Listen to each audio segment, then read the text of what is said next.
My bad, y'all. Sorry about the interruption.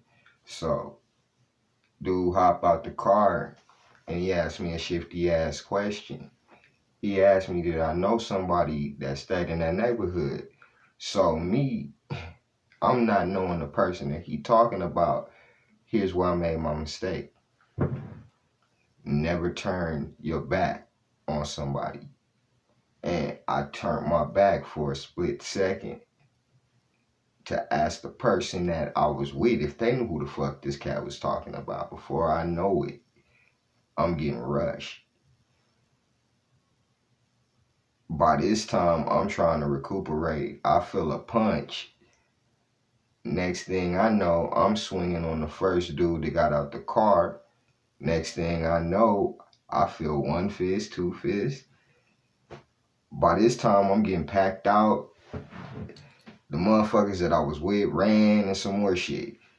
That's why you don't do favors for motherfuckers at the end of the day if you know that they might not be solid and built to deal with the type of situations that you may bring along while y'all on y'all stroll to wherever it is you're trying to get to. Now, while all of this shit is going on, I'm playing in my mind, right? My pistol is at the house less than 5 minutes away and a goddamn fence because I got it stuffed.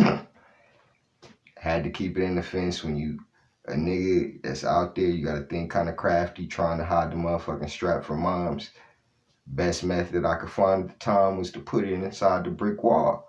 So, the brick wall in the backyard, my moms will always know. When she see this video, she'll probably laugh to this day, thinking, "Damn, I didn't know that's what that nigga was going back there to go grab." But to make a long story short,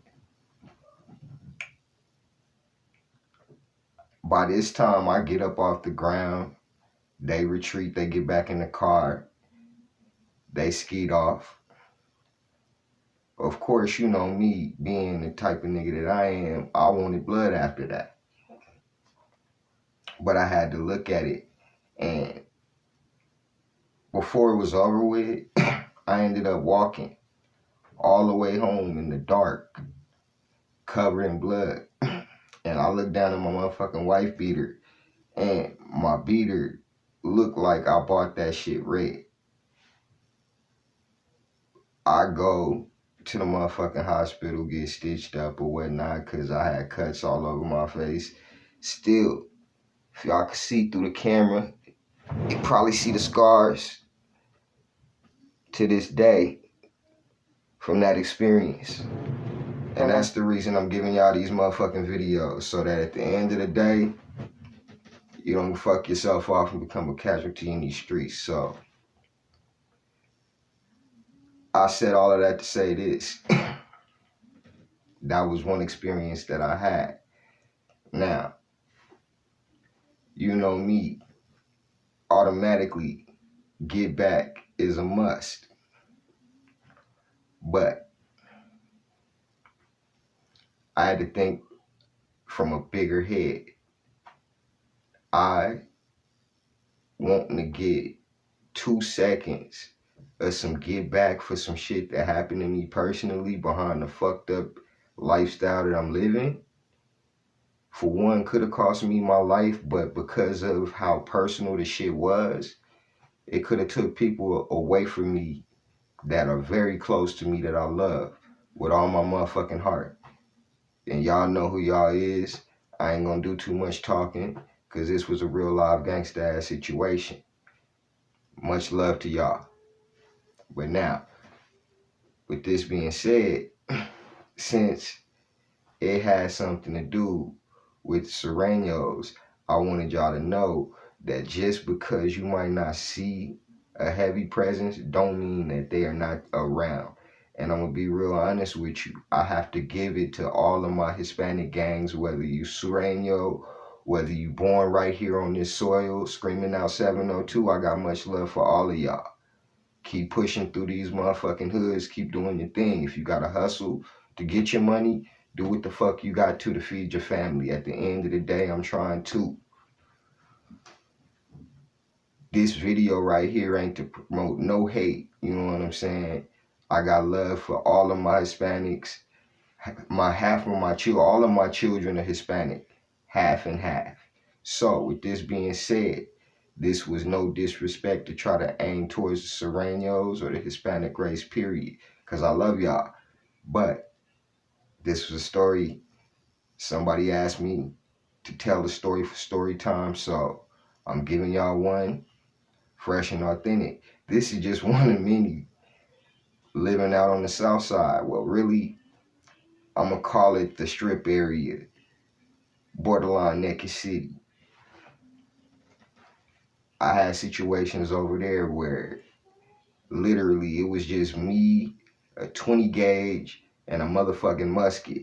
And me and my girl had to try to hold it down at the time until we could do better, until we could get a different place to live, because at the time, all we could afford was a little studio. And it was rough, y'all, rough as hell. But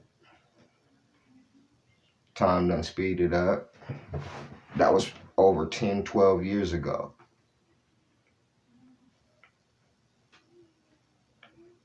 But like I said, I ain't gonna take up too much of y'all time. I wanted to come back to y'all and give y'all another video. Much love, like I said, to all hoods, Serranos, whether you from the west side, east side, Naked City. Much love to all my African American gangs out there. Do y'all motherfucking thing, whether you Paru, whether you Gerson with it. All y'all niggas. I love y'all. For all y'all motherfucking haters that's on my page still, y'all know what it is. I'm not gonna do too much talking on y'all, cause at the end of the day, nigga, gangsters don't talk. But I'm up and out. Wanted to give y'all a short little video. See y'all soon, y'all. Sometimes they say you gotta go through great pain to get to a better place. Right now seems to be painful as hell. A nigga kind of struggling right now, but I'm still gonna do my best to try to put this shit, put the city on my motherfucking back when it comes down to giving y'all. Because ultimately what I would like this to turn into is a production company. We promote music. We get our own motherfucking filming company. All of the shit that LA, Chicago, and places like these have already to them is what I would like to have available to Vegas.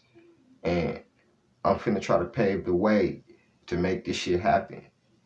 It's a lot of motherfuckers out here with talent. I got a lot of kin folks out here. I'm finna start letting y'all hear their music. When it comes down to talented artists, we got plenty out here. It's cities I feel like y'all should please check into our music scene. Not every nigga that you hear is trash. Don't judge a book by its cover, because it's a lot more niggas out here that's doing their thing and that really can make a difference, not only in their city but in the world, because these niggas have something to say. But like I said, I ain't gonna do too much more talking before I actually get permission from a lot of these artists to go ahead and set up interviews so we can go ahead and either do lives where I set it up, y'all see the people I'm talking to. By the way, I've been hearing a lot of motherfuckers want me to do shit with the big homies or whatnot, so I got a nigga from my hood personally that can give you the trials and tribulations of what he done been through, you know what I'm saying? We ain't doing too much talking on that Gerson business, not on this motherfucker. But we'll give you blow by blow the basics on how shit was when we was growing up, how we did things. But the politics of the Gerson fam, that shit ain't to be talked about, and it ain't to be spreaded, because real niggas do what real niggas do, and at the end of the day, we don't speak our biz. So with that being said, much love, y'all. I'm out. West.